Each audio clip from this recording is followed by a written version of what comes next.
자, 오늘은 20장 보겠습니다. 20장 4절부터 볼까요? 또 내가 보좌들을 보니 거기에 앉은 자들이 있어 심판하는 권세를 받았더라. 또 내가 보니 예수를 증언함과 하나님의 말씀 때문에 목배임을 당한 자들의 영혼들과 또 짐승과 그의 우상에게 경배하지 아니하고 그들의 이마와 손에 그의 표를 받지 아니한 자들이 살아서 그리스도와 더불어 천년 동안 왕노릇하니 그 나머지 죽은 자들은 그 천년이 세기까지 살지 못하더라. 이는 첫째 부활이라. 이 첫째 부활에 참여하는 자들은 복이 있고 거룩하도다.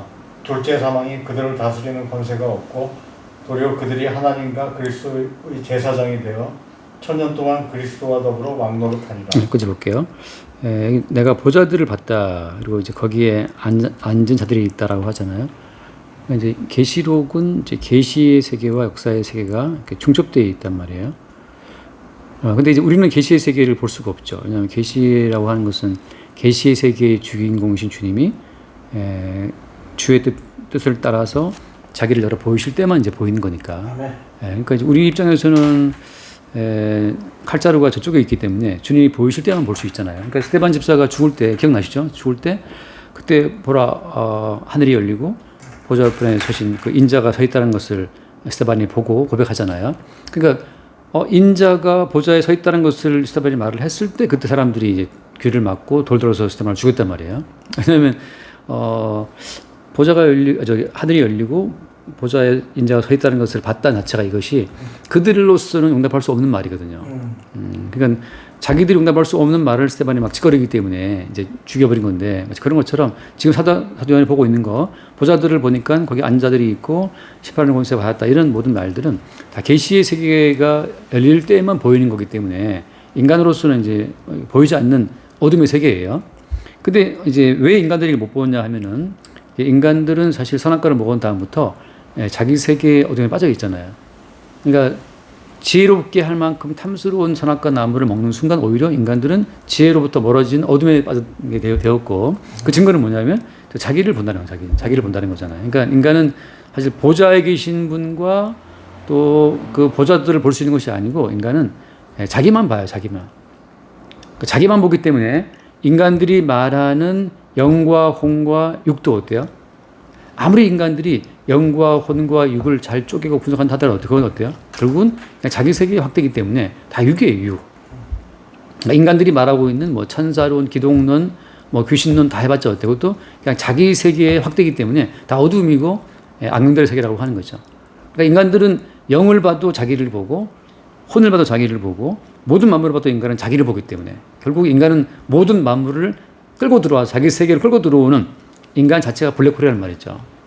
그러니까 인간이 사실 지혜롭게 할 만큼 탐스러운 선악과를 먹는 순간 자기 세계에 함몰되어 버렸어요. 그러니까 자기 세계에 함몰되어 있는데 그 인간이란 자기 세계 속에 뭐가 있냐면 거기에 영도 있고 혼도 있고 뭐 다 있다는 거죠. 거기에 천국도 다 있어요. 그러니까 인간들이 만들어 놓은 그 거대한 세계라는 자체가 사실은 다 자기 중심의 세계이기 때문에 주님 보시기에는 그 자기 세계에 빠진 인간들을 다 이제 그대로 지옥에 멸하시는데 뭐 때문이냐면 인간을 자기 세계에 같이 만들었던 것이 누구예요? 그 이제 악한 영이기 때문에, 뱀의 세력이기 때문에, 그러니까 어떻게 보면 어둠의 그 세력, 옛뱀 마귀라고 하는 것은 인간들로 하여금 자기 세계에 빠지게 함으로 말미암아서 그리스도 예수의 세계와 인간 자체를 대항시킨, 대적하도록 만든 어떤 그 배후 세력이잖아요. 그러니까 인간들은 기본적으로 자기 세계를 부정당하면 상대방을 이제 악으로 본단 말이죠. 그러니까 자기 세계를 지켜주는 것을 인간들은 참된 신으로 보기 때문에 예수님께서 오셔서 너를 자기를 부인해야 돼. 십자가를 저에게 말씀할 때 어떻게 했어요? 그 이제 예수님을 죽여버리죠. 그러니까 인간들은 이미 자기를 위한 세계 자체를 중앙에 박아놓고 나서 자기 세계를 확장하는 용도 가운데에서 모든 만물과 신의 세계까지 영의 세계를 해석하고 있는 한국인데, 주님께서는 네가 네 중심으로 너를 바라보고 너의 세계를 확대하기 위해서 하는 그 모든 건 다 사실은 네 속에 있는 귀신이 하고 있는 짓이야 라고서 그 자기를 중심에 두고 세상을 바라보는 인간 자체를 보고 하나님께서는 귀신의 집이라고 말씀하시니까 그걸 용납할 수가 없는 거죠. 그러니까 주님으로서는 귀신의 집으로 기능하는 그 인간 세계를 깨뜨릴 수밖에 없고 부정할 수밖에 없고 인간은 귀신에게 잡혀있기 때문에 자기 세계를 지키기 위해서 뭐랄까 최선을 다할 수밖에 없는 거죠. 그러니까 인간은 벗어날 수가 없어요. 그래서 한 번 더 봅시다. 1절 말씀. 1절에 보면 1절에 또 내가 보면 이거요. 또 내가 보매 천사가 무적의 열쇠와 큰 쇠사슬을 그의 손에 가지고 하늘로부터 내려왔어. 예. 그러니까 이 천사가 왜 내려왔냐면 인간들은 자기 세계에 갇혀 있는데 인간의 세계라고 하는 사실은 어때? 그 배후에 누가 있는 거예요? 악마가 있단 말이죠. 그러니까 사실 인간들은 인간이 느끼는 자, 나 이런 사람이야. 내가 알고 있는 영과 혼은 이래. 내가 알고 있는 것은 영과 혼과 이혼 이렇고 천국 이렇고 하는 거 어때? 그 모든 인간의 이론 자체가 다 자기를 중심에 두고 나오는 이론의 확장이잖아요. 그런 거 어때요? 그 속에 배우의 그 실제 그 알맹이는 악마란 말이죠. 어둠이란 말이죠. 그러니까 그것이 용이고 옛뱀이란 말이에요. 왜? 옛뱀과 용과 마귀라는 것은 사탄은 처음부터 인간으로 하여금 인간을 주목하도록 만들어 왔잖아요. 선악과를 먹게 만들어서 인간 세계 속에 가둬버렸단 말이죠. 그러니까 인간을 인간 세계에 포로되게 한 것 자체가 이 마귀이기 때문에 이 마귀를 처리를 해야만 어때요? 마귀를 처리를 해야만 그 마귀에 붙잡혀 자기 세계에 갇혀있는 인간을 빼내올 수가 있는 거란 말이죠. 그래서 여기 말씀 중에 천사가 무적경의 열쇠를 가지고 어떻게 했다? 하늘로부터 내려왔다 한다. 내려왔다. 그러니까 하늘이라는 것은 제가 늘 말하지만 하늘이라는 것 자체는 고정된 하늘이 아니죠. 우리가 아는 하늘은 고정되어 있잖아요. 천지현황, 하늘은 뭡니까? 하늘은 검고 땅은 누렇다. 그 전자문처럼. 옛날에는 참 천지현황 할 때도 천지현황, 하늘천 따지 검은 하늘이 왜 검지? 하늘은 파랗지 않냐? 그런데 어때요? 사실은 하늘은 어둡죠. 왜냐하면 모든 우주가 지금 암흑 에너지와 암흑 물질이 사실은 95% 이상 있는 거니까.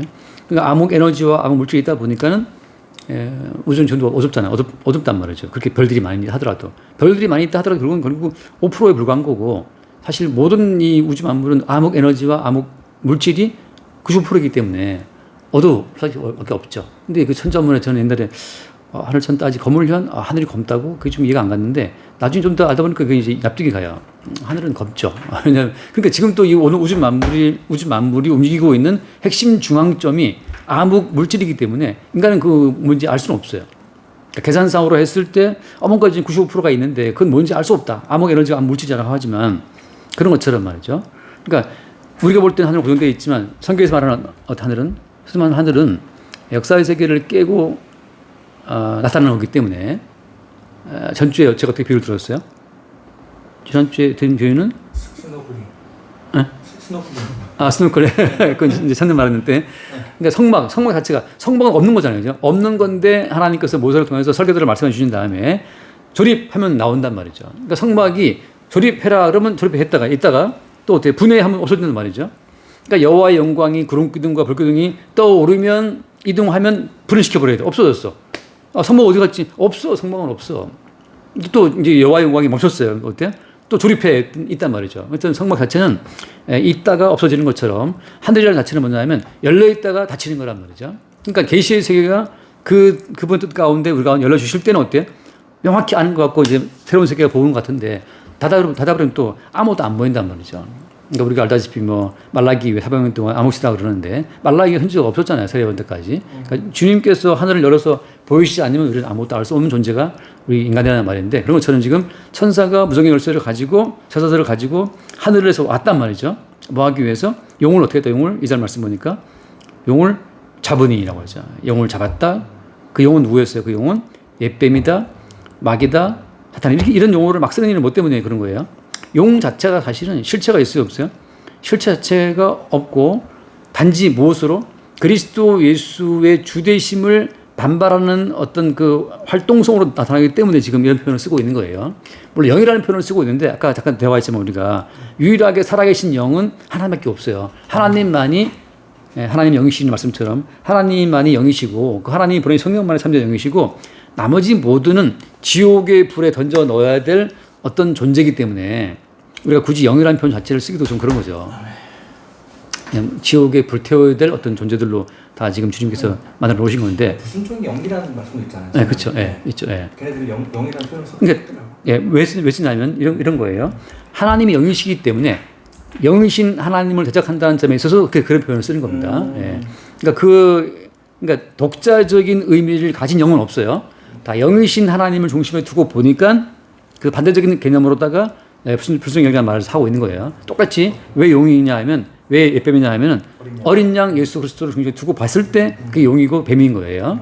그러니까 독자적인 어떤 개념으로서의 용이 아니고 그리스도 예수 어린 양의 어떤 절대적인 그 기준을 찍어놓고 나서 어린 양 예수 그리스도를 대항한다는 점에 있어서 그들은 용이고 뱀이라고 하는 거죠. 그다음에 그리스도를 대항한다는 면에서 그들은 마귀고 사탄인 거예요. 그러니까 우리가 예수 그리스도를 왜 어린 양으로 찍었냐라고 말할 때는 예수 그리스도의 희생적 어떤 사랑에 의해서만 존재하는 천국을 말하기 때문에 그렇거든요. 그러니까 어린 양의 희생이라는 시스템 가운데 우리는 살고 있는데 그걸 바울은 뭐라고 표현했어요? 그걸 바울은 성령의 법이라고 하죠. 법. 근데 그 법 자체는 어떻게 돌아가는 거예요? 그 법의 중앙에는 뭐가 있냐면 하나님과 어린의 보좌가 있는데 어린 양의 희생으로만 그 법의 시스템 자체가 돌아간다고 하는 거죠. 그러니까 자본주의는 어떻게 돌아가요? 자본주의 핵심에는 욕망이 있죠. 욕망이 있잖아요. 욕망이 없으면 자본주의는 무너진단 말이죠. 끝없이 아파트를 개발을 하고 뭐 상품을 개발하고 AI를 개발하고 자꾸만 욕망을 만들어내야만 이게 자본주의 굴러가고 있는데 욕망을 꺾어버리는 자본주의는 무너진단 말이죠. 그러니까 그 기대 심리 어떤 경제는 심리를 하잖아요. 심리 그런 것처럼 욕망 자체가 꿈틀거리면 그대로 돈이 몰린단 말이에요. 돈이. 지금 트럼프가 관세 때문에 지금 돈을 끌어모으려고 애를 쓰고 있는데 과연 잘 될지는 모른다면서 말이 많더라고요. 근데 그런 것처럼 아무튼 이 용과 뱀이라 할 때는 이제 어린 양 대신 예수 그리스도를 대항하는 개념이고 마귀 사탄이라 말할 때는 안티크라이스트 그걸 대장하는 그런 이제 용어로 나온 건데 이게 이렇게 천사가 나타나서 용을 잡았다고 말을 할 때 여기에 왜 직접적으로다가 인간을 해방시키러 왔다 하지 않고 왜 용을 잡았다는 표현을 쓰는 거예요?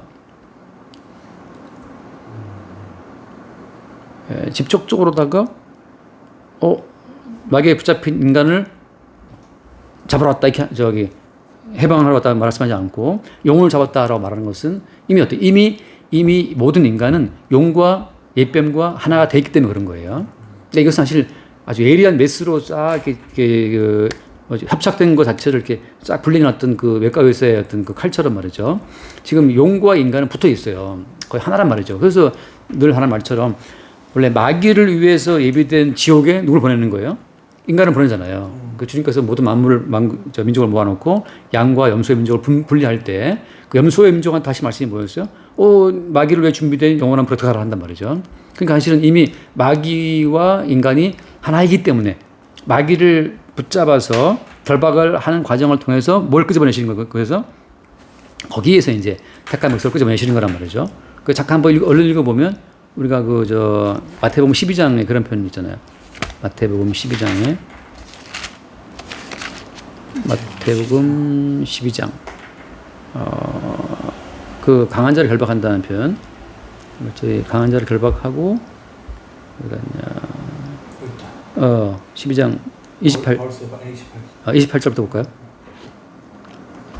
그러나 내가 하나님의 성령을 힘입어 귀신을 쫓아내는 것이면 하나님의 나라가 이미 너희에게 임하였느니라. 사람이 먼저 강한 자를 결박하지 않고서야 어떻게 그 강한 자의 집에 들어가 그 세간을 강탈하겠느냐. 결박한 후에야 그 집을 강탈하리라. 자, 여기서 지금 강한 자를 결박하는 것은 계시록부터 어떤 거예요? 그렇죠. 천사가 쇠사슬을 가지고 와서 용을 잡은 거란 말이죠. 그럼 마태복음 보니까 주님 임재하신 말씀인데 여기서 지금 누구를 빼내기 위한 그런 거예요? 세간을 강탈하겠냐 한 것처럼 지금 사탄에게 묶여있는 자기 백성, 그러니까 그 세간살이처럼 아무것도 할 수 없는 인간, 그러니까 인간 자체는 아무것도 할 수 없게 세간살이처럼 아무것도 못하는 인간이에요.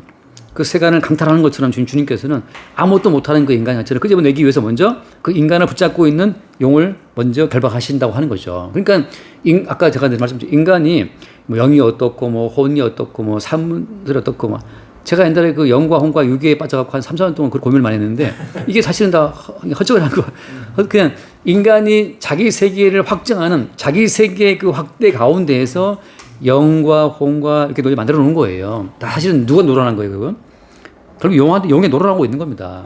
그러니까 가끔 지금도 뭐 이렇게 유튜브 보면은 영혼 육에 막 설명하는 것들이 있어요. 다 유저 워치만의 그런 아류들인데 결국은 다 용에 붙잡혀서 만들어낸 용의 환상 가운데 놀고 있는 거죠.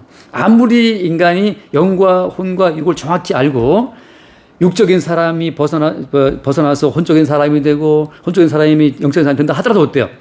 용의 사람이고 예뱀에 붙잡힌 포로란 말이죠. 그게 세간살이에요. 못 벗어나요, 그것으로. 근데 마치 인간들은 그 마귀에게 속고 있기 때문에 혼적인 사람, 영적인 사람 뭐 되면 되는 것처럼 이렇게 착각하고 있는 것 자체가 이제 용한테 놀아나고 있는 거죠. 용은 이제 잘하고 막 하고 있는데 결국 주님 보시기엔 그냥 세간살이다.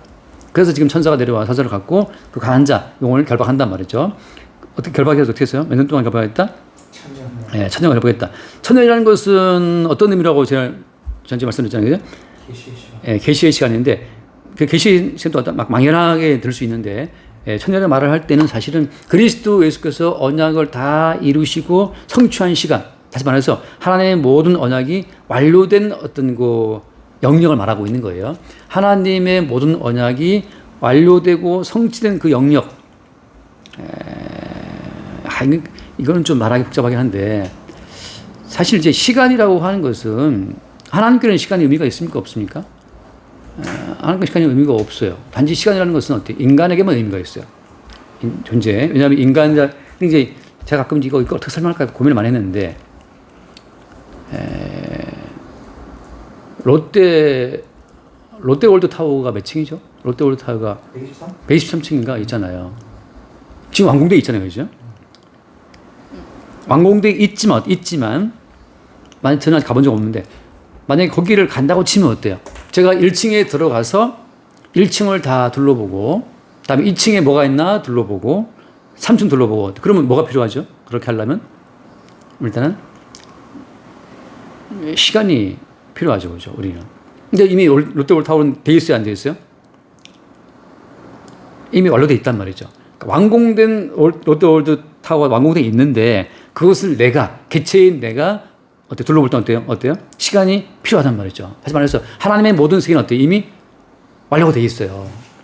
완료된 하나님의 세계인데 역사를 사는 우리의 몸뚱아리로 완료된 그 주님의 세계에 살다 보니까 어때요? 우리한테는 뭐가 필요한 거예요? 시간이 필요한 거예요. 근데 어때요? 우리가 이미 이 개인 몸뚱아리로는 다 둘러볼 때 시간이 필요하지만 우리가 완료된 시간 전체 설계도 가운데서 전체를 볼 때는 어때요? 우리는 이미 그것이 완료됐다는 사실 알아요? 몰라요? 알죠. 완료됐다는 것을 알과 동시에 완료되어 있는 그 완료된 자체를 우리 가운데 주님께서 넣어줄 때는 그 순간만큼 우리가 단 시간 내 전체를 다 보는 안목이 우리 가운데 온다는 거죠. 어떻게 오냐 하면 이것은 자 이렇게 또 표현을 해볼게요. 1층을 롯데월드 타워 123층의 1층 자체를 그걸 이제 노아가 경험한 세계라고 봅시다. 노아의 세계가 있고 2층은 어때요? 2층은 아브라함의 세계가 있어요. 또 뭐 3층은 뭐 요셉의 세계, 4층은 뭐 야곱의 세계, 또 5층은 뭐 다윗 세계 있다고 쭉 봅시다. 근데 어때요? 그것이 우리가 볼 때는 어때요? 우리가 볼 때는 그러니까 누워 있는 시간이죠, 그죠? 연대기적으로 BC 몇 년에 노아, BC 몇 년에 아브라함, BC 몇 년에 뭐 모세 이렇게 할 수 있지만 어때? 이것을 예컨대 세운다고 쳐봐요. 왜 세우냐 하면 한번 기억해 보세요. 다니엘서를 보면 나오지만 다니엘서에 바벨론 제국과 뭐 큰 신상 나오죠. 금신 나오죠. 그 신상 자체가 누워 있나요, 서 있나요? 서 있단 말이죠. 서 있다는 말은 무슨 말이에요? 바벨론 제국 자체가 황금 머리이고 가슴과 팔은 그 뒤에 나온 페르시아 제국이고 가슴과 배는 헬라 제국이고 밑에 나오는 로마 제국이고 마지막 끝에 온 제국인데 그 전체가 어때요? 바벨론 제국의 일부란 말이죠. 그죠? 그러니까 하나님 보시기에는 모든 인류 역사가 연대기적으로 누워 하는 것이 아니고 한 덩어리 그냥 전체의 모든 역사는 그냥 큰 성 바벨론이야 이렇게 딱 단정을 짓는 말이죠. 하나님 입장에서는 전체를 다 알고 있는 거니까. 롯데월드 타워가 123층이지만 다 완공돼 있어. 그거를 막 지을 때는 뭐 오랜 세월이 걸렸지만 완공 이미 다 돼 있어. 돼 있는 것 자체를 역사를 살아는 우리가 파악할 때는 노아 시대를 살아야 되고 아브라함 시대를 살아야 되고 뭐 다윗 다 경험해야 되지만 주님 보시기에는 완공돼 있어요. 근데 완공이라고 말할 때는 항상 무엇이 기준이에요? 예수님께서 십자가의 피를 죽으심으로써 뭐라고 마지막에 했습니까? 다 이루었다 하잖아요. 그 다 이루었다고 말씀하시는 그 주님의 다 이루심이 모든 계시의 완성이기 때문에 예수님이 완성하신 다 이루었다는 그 십자가의 계시로 볼 때 어때요? 그때 모든 것이 다 이미 완료가 돼 있다는 거예요. 그러니까 천년이라는 것은 무엇이냐? 이미 예수께서 십자가의 피 흘려 죽으심으로 다 이루었다고 말씀하시는 그 다 이루어짐의 세계를 내가 경험하는 그 순간, 그게 천년의 세월이라고 하는 것이죠. 나머지 인간의 모든 세월은 969세를 살았던 무두살라도 결국은 어때요? 결국은 큰 성 바벨론이 한 덩어리였던 것처럼 주님 보시기는 어때요? 모든 인간들의 세월이 한 덩어리야 그냥. 결국은 또 어때요? 천년을 못 살고 사라지는 세계라고 하는 거죠. 그러니까 천년 동안 가둔다는 그 말은 무슨 말인가 하면은 예수님께서 십자가의 피 흘려 죽으시는 그 죽으심의 역사를 이룰 때까지는 어때요? 마귀의 모든 활동 자체가 제한되는 거예요. 그리스도 예수의 십자가 성취를 이룰 때까지는 어떻다? 마귀의 모든 활동은 제한된다고 하는 거죠. 근데 그 뒤에 잠깐 읽어보면 또 하잖아요. 그 3절 말씀에 구석에 던져 넣어 잠그고 그 위에 행동하여 천년이 차도록 다시는 망국을 미혹하지 못하게 하는데 그 후에는 잠시 놓이리라. 네, 잠깐 놓이리라. 자, 잠깐 놓인다는 것은 뭘 이루기 위한 과정입니까? 아까 말씀드린 것처럼 예수님의 십자가의 완성을 이루기 위해 주님께서 필요에 따라서 이 옛뱀과 용을 잠깐 주님께서 풀어놓게 하시는 거예요. 자, 다시 이 많은 분들 질문이에요. 왜 하나님께서 에덴 동산에 뱀을 허용했는가라는 문제. 그 뱀을 타고 누가 들어왔어요? 그 뱀을 타고 옛뱀이 이 용이 들어왔단 말이죠. 에덴 동산에 가장 지혜로운 간교한 그 뱀을 통해서 마귀가 침투할 때 왜 침투하겠냐라고 한단 말이죠. 뭐 때문이에요? 그리스도 예수의 이루심을 나타내고 증거하기 위한 용도로 뱀은 그때 잠깐 에덴 동산에 주님께서 그 뱀을 풀어 놓으신 거예요.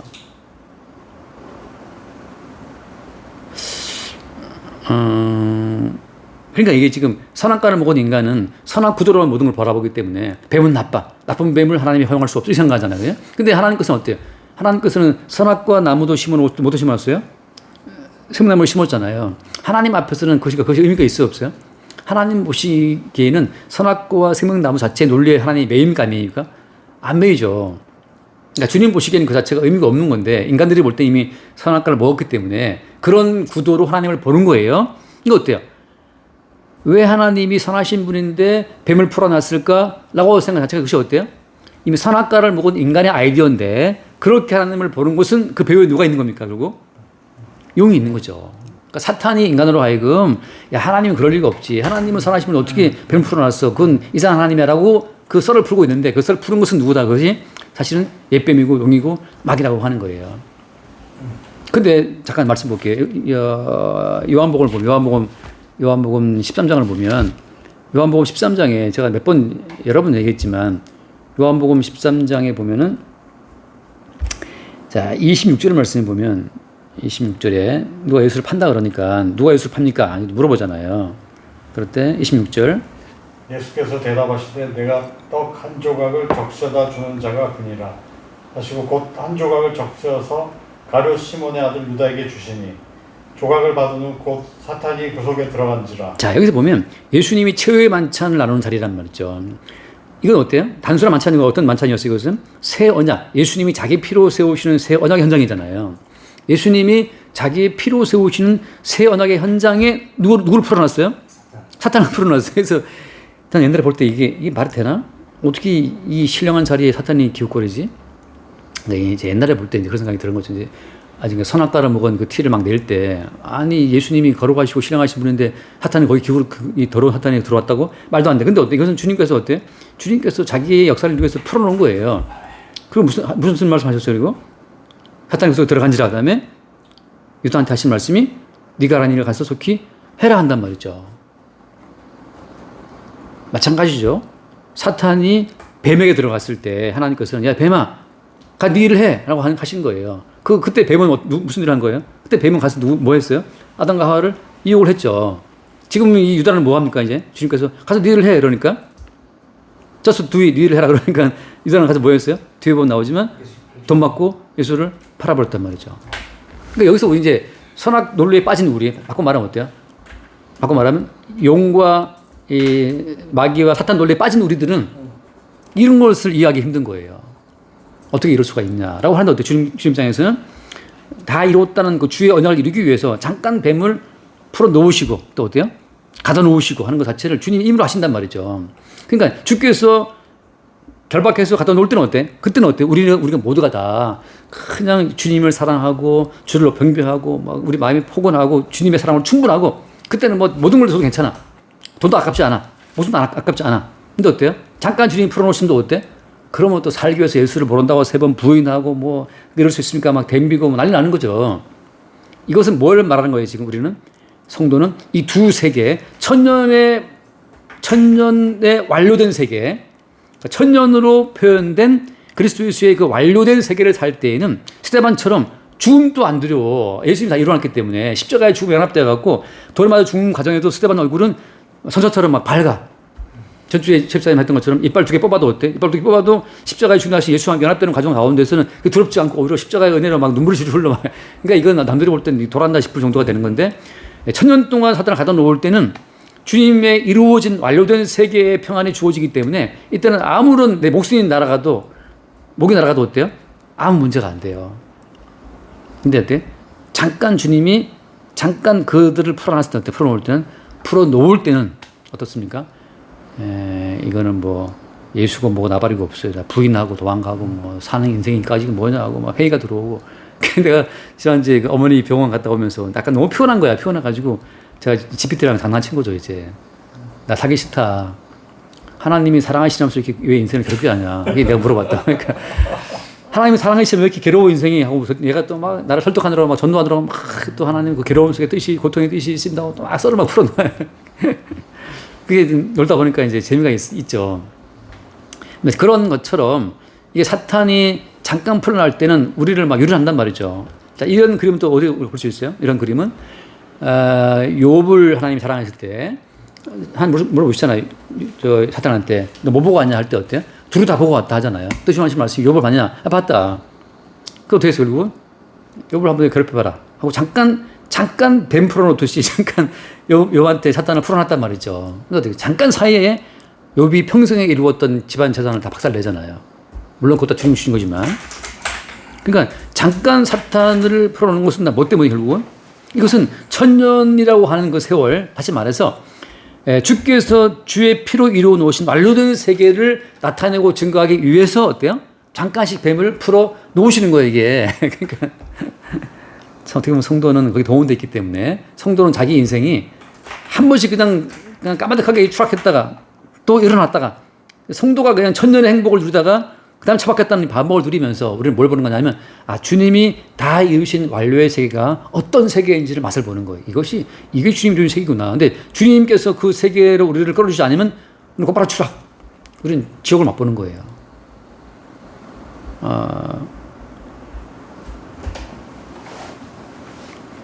잠깐 하나만 더 볼까요? 전주에 봤나? 역대상을 잠깐 보면 다윗이 까불다가도 한번 당하는데 우리 알잖아요. 역대상 몇 장이죠? 21장. 역대상 21장에 한 번 더 1절을 보면 21장 1절에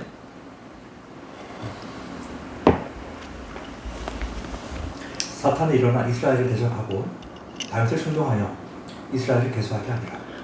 이렇게 나와 있잖아요. 그죠? 사탄이 일어났잖아요. 사탄이 지금 풀어놨단 말이에요. 풀렸단 말이에요. 돌아놨는데. 근데 이것을 앞에서도 뭐라고 그래요? 사무엘 24장을 봐요. 사무엘 24장. 사무엘하 24장을 보면은 같은 사건을 두고 어떻게 표현하냐면 사무엘 24장을 몇 절이죠? 24장. 또 1절을 볼까요? 1절. 여호와께서 다시 이스라엘을 향하여 진노하사 그들을 치시려고 다윗을 격동시키사. 자, 여기서 누가 격동시켰어요? 여호와께서 격동했다. 역대상에서는 누가? 사탄이 충동했다 하잖아요. 그럼 이게 주체가 누구예요? 사탄이 충동한 겁니까? 여호와가 충동한 겁니까? 여호와가 누구를 이용해서?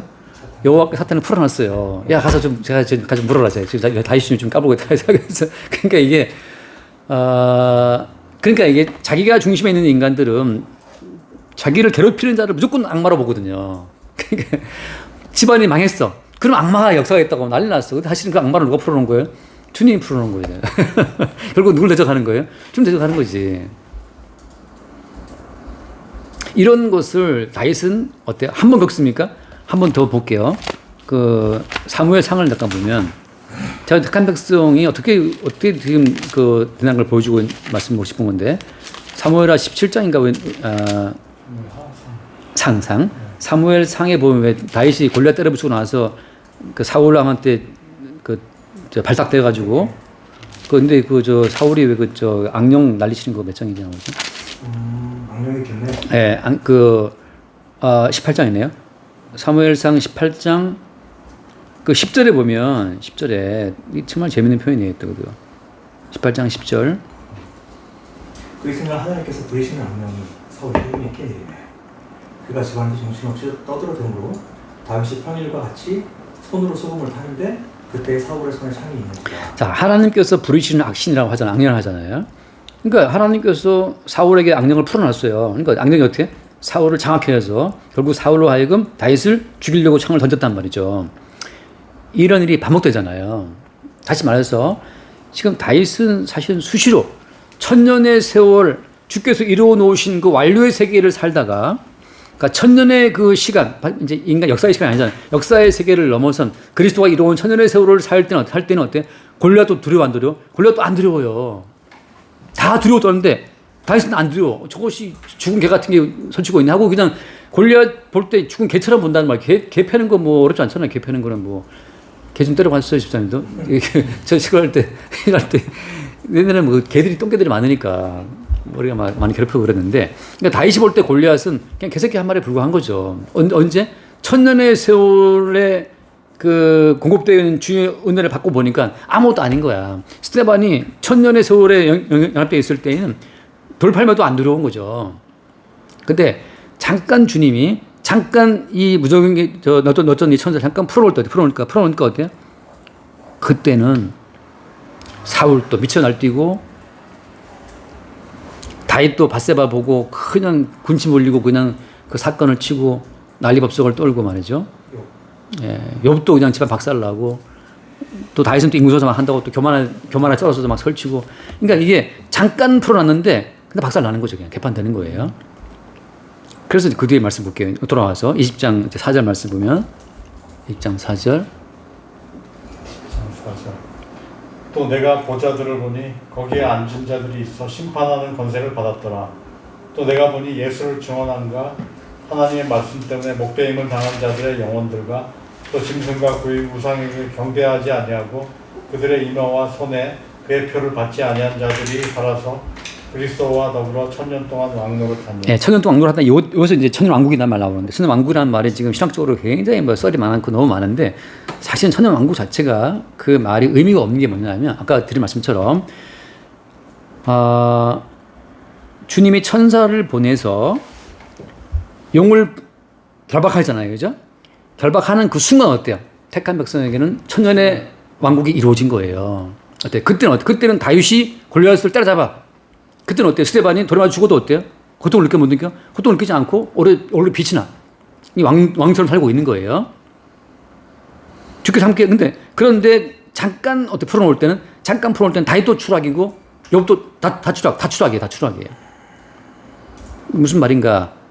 천년 왕국은 십자가에 다 이루었다 말씀하신 다 이루신 그리스도의 그 성취의 희록이 성령으로 우리 가운데 주어질 때 우리는 천년 동안 왕노릇하는 왕의 권세를 누리게 되는 거고, 성령으로 말미암아 천년의 그 완료의 효력이 우리 가운데 주어지지 않을 때는 어때요? 우리는 곧바로 왕이 아니라 오히려 계시종 앞에서 예수를 3번 부인했던 베드로의 그 아주 조마조마한 마음 있지 않습니까? 살기 위해서 몸부림치는 그 인간처럼 된다고 하는 거예요. 우리가 알다시피 주께서 천년의 어떤 완료의 세월을 베드로에게 부어줄 때에는 베드로의 한 번 설교로 5,000명이 돌아왔잖아요. 근데 어때요? 주님이 잠깐 악령 풀어올 때 어때요? 갈라디아 교인들하고 밥 먹다가 도망가 버린단 말이죠. 외식한단 말이죠. 그 유대인들의 그 어떤 멸시와 책망이 무서워서 슬며시 도망가 버려요. 그러니까 이게 웃기는 게 옥에 가두고 막 죽인다고 해도 복음을 전했던 베드로였는데 오히려 유대인들이 두려워서 식사 자리에서 이방인 같이 밥 먹다가 도망가 버리는 그 쫄짝먹이 모습을 보인단 말이죠. 그러니까 천년 동안 왕노를 한다는 이 모든 말은 십자가에서 이루어 놓으신 주의 성취의 효력이 성령으로 말미암아 성도에게 들어올 때에는 다 성도가 왕이에요. 세상을 심판합니다. 이 땅은 그리스도 예수를 죽인 땅이기 때문에 심판을 받는 그 심판의 권세를 받고 심판을 행사한단 말이죠. 근데 어때요? 동시에 주께서 잠깐 풀어놓을 때는 또 예수를 3번 부인했던 베드로처럼 우리는 부인하게 되고 사람들의 시선이 무서워서 설명에 도망갔던 베드로처럼 도망간단 말이죠. 잠깐 어떻게 풀어놓을 때는 어때요? 바울과 바나바가 왜 헤어졌습니까? 바울과 바나바가 마가 때문에 싸웠잖아요. 박탈치게 싸워서 결국은 헤어진단 말이죠. 그러니까 그렇게 신령한 사도들이 아니 뭐 환상으로도 보고 꿈으로도 보고 다 아는 사도들이 그거 하나 타협이 안 돼. 그것은 타협부터 결국은 분열돼 버리잖아요. 근데 결국은 다 주님 그도 이제 다 활용하시고 있는 건데 결국은 무슨 말이냐. 왕도를 산다는 그 말 자체는 다 이루신 주님의 어떤 그 시간, 천년의 시간이 주어질 때에는 왕이지만 그렇지 않을 때는 어때요? 우리는 또다시 그냥 하찮은 쫄장부가 되어서 뱀에게 휘둘리는 인간이 되어서 자존심의 세계로 또 다 빠져가는 거예요. 자존심 세계로. 그걸 두고 하신 말씀이기 때문에 지금 이제 신학에서 다루는 이 내용은 어떤 내용이냐면 주님께서 주님이 재림하신 이후에 천왕국이 온다. 천왕국이 온다. 진짜 그 천왕국이라는 말은 진짜 이제 모든 성도들이 왕이 다시 된다는 소리를 말하고 있는 거예요. 물리적인 시간을 말하고 있는 겁니다. 그래서 그러니까 천왕국 전에 재림하시면 전천년주의, 전천년설이라고 그러고 재림하신 그 천왕국이 있고 나서 재림하시면 후천연설이라고 하고 천왕국 없다, 후천연설 뭐 썰이 많이 그 말은 지금 뭐 너무나 많기 때문에 그건 나중에 뒤져보면 되는데 사실 제가 볼 때는 그 의미가 없습니다. 왜 의미가 없냐면 그거는 인간이 자기를 중심에 두고 내가 왕 되고 싶은 거야. 내가 주님의 재림을 영접하고 내가 살고 싶은 거예요. 그러니까 자기 존재를 그대로 구원받고 싶고 유지하고 싶은 사람들이 만들어내는 하나의 신학적 썰이란 말이죠. 성경에서 뭘 말하는 거예요? 이미 모든 성도는 그리스도와 함께 십자가에 죽어버렸어요. 우리가 어때요? 이렇게 살다가 지옥 가도 어때요? 지옥 가도 우리는 마땅한 존재라고. 주님은 우리 존재를 인정하시지 않는단 말이죠. 단지 어때요? 창세 전에 그리스도 안에서 택하신 야곱은 사랑하고 에서는 미워하고 주님이 이미 다 정해놨는데 그대로 갈 뿐이란 말이죠. 근데 우리가 지금 뭐 열심히 낸다고 주님이 그 뜻 바꾸는 게 아니란 말이에요. 에서가 정직하게 행하고 사장한 고기를 가지고 요리를 해서 아빠를 대접하려고 와도 어때요? 이미 택하신 주님의 뜻은 이미 야곱에게 복이 가버렸단 말이죠. 여기에서 이제 뱀의 논리는 무엇이냐. 네가 최선을 다하면 선하게 살면 악을 버리고 선을 추구하면 하나님을 이뻐하시지 않을까. 이뻐주지 않습니다. 선악과를 먹은 인간들은 이미 다 버림받기 때문에 하나님 보시기에 의미가 없어요. 그래서 바로 그렇게 천년의 세월이죠. 예수님께서 다 이루었다 말씀하시고 주의 피 흘려 죽으심으로 이루어 놓으신 그 완료의 세계를 가지고 선악과를 먹고 미완료의 분량을 채우려고 하는 그 모든 세상을 심판하는 권세를 받은 자들이 누구예요? 그들이 이미 성도란 말이죠. 그래서 지금 뭘 본 겁니까? 지금 하절 말씀에 내가 보자들 보니까 뭘 봤어요? 거기에 앉아있는 자들이 있단 말이죠. 근데 뭐였습니까? 심판하는 권세. 어떻게 이들은 다 누굽니까? 이거 예수님께 하신 말씀이 있잖아요. 예수님이 하신 말씀 기억나는지 모르겠는데 마태복음 19장 말씀 보면 마태복음 19장 28절 말씀에 보면 28절에 예수께서 이르시되 내가 진실로 너에게 이르노니 세상이 새롭게 되어 인자가 자기 영광의 보좌에 앉을 때 나를 따르는 너희도 12보좌에 앉아 이스라엘 12지파를 심판하라. 그러니까 12보좌에 앉아서 지금 심판한다 하잖아요. 그러니까 이미 어떻게 심판한 자들은 누구였어요? 이미 제자들이었는데 아직 지금 사도 요한은 지금 제자 중에 하나였잖아요. 그죠? 근데 요한은 지금 보니까 어때? 거기 심판의 원세 받은 자들 앉아 있어 거기. 거기 사실 누구도 있는 거니까 누구도 있는 거예요? 요한치도 있어야겠죠, 그죠? 이제 그런 것처럼 지금 그들의 의도가 아니고 모든 걸 홀로 이루신 예수 그리스도에 의해서 완성하신 그분의 완성이 그들 가운데 성령으로 주어진 자들 입장에서는 어때요? 입장에서는 아파트에 살아도 사실은 주를 위해 다 모든 걸 버린 거예요. 내가 가끔 예를 든 것처럼 박사 같은 경우에 박사님이 지금 사실은 하나증권 회장 한국의 총재가 되셔야 될 뿐인데 주님이 그냥 거기서 그냥 역사하셔가지고 결국 그 한국은행 총재를 버리게 하시고 주를 따라오게 하신 거란 말이죠.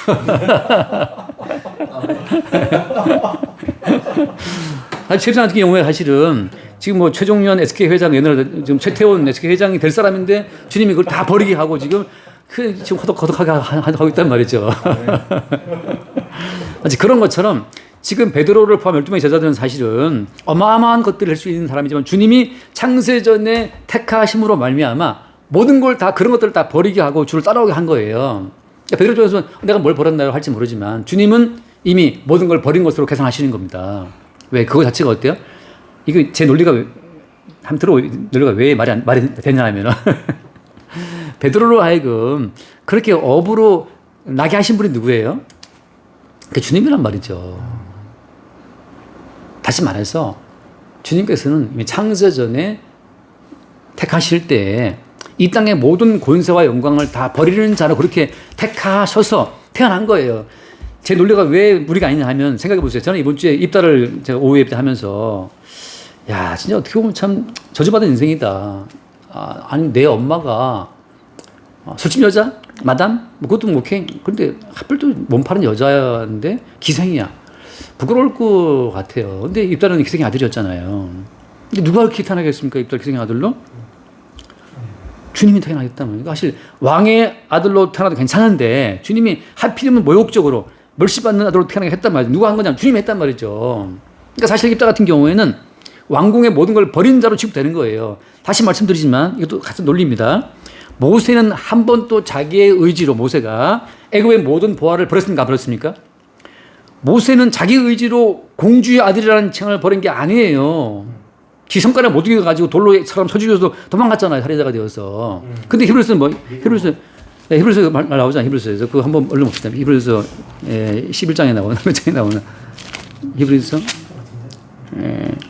모세가 모든 보화를 버렸다, 뭐, 그 나오잖아요. 11장 26절 말씀에 24절 말씀 24절 믿음으로 모세는 장성하여 바로의 공주의 아들이라 칭함받기를 거절하고 먼저 거절했어요. 25절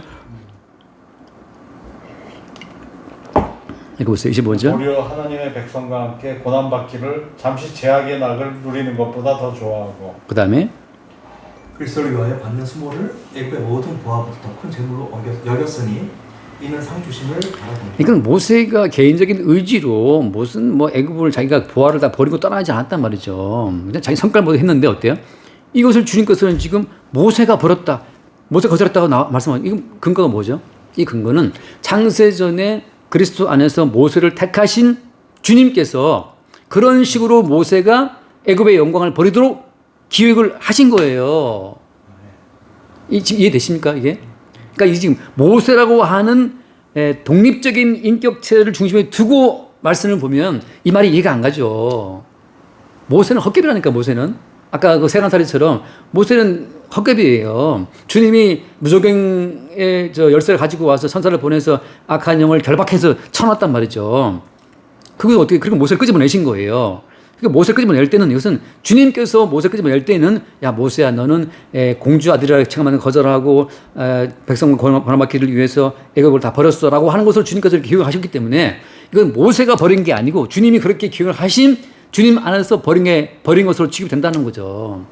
그러니까 지금 제 말이 주님 보시기에는 야 이거 박진규는 이거 한국의 총재감인데 아니야 이거 버리고 결국은 은퇴해가지고 뭐 약간 좀 뭐 얼마 안 되지만 살게 하고 비세는 집에서 비 때우러 가야 되고 뭐 이렇게 살게 했단 말이죠.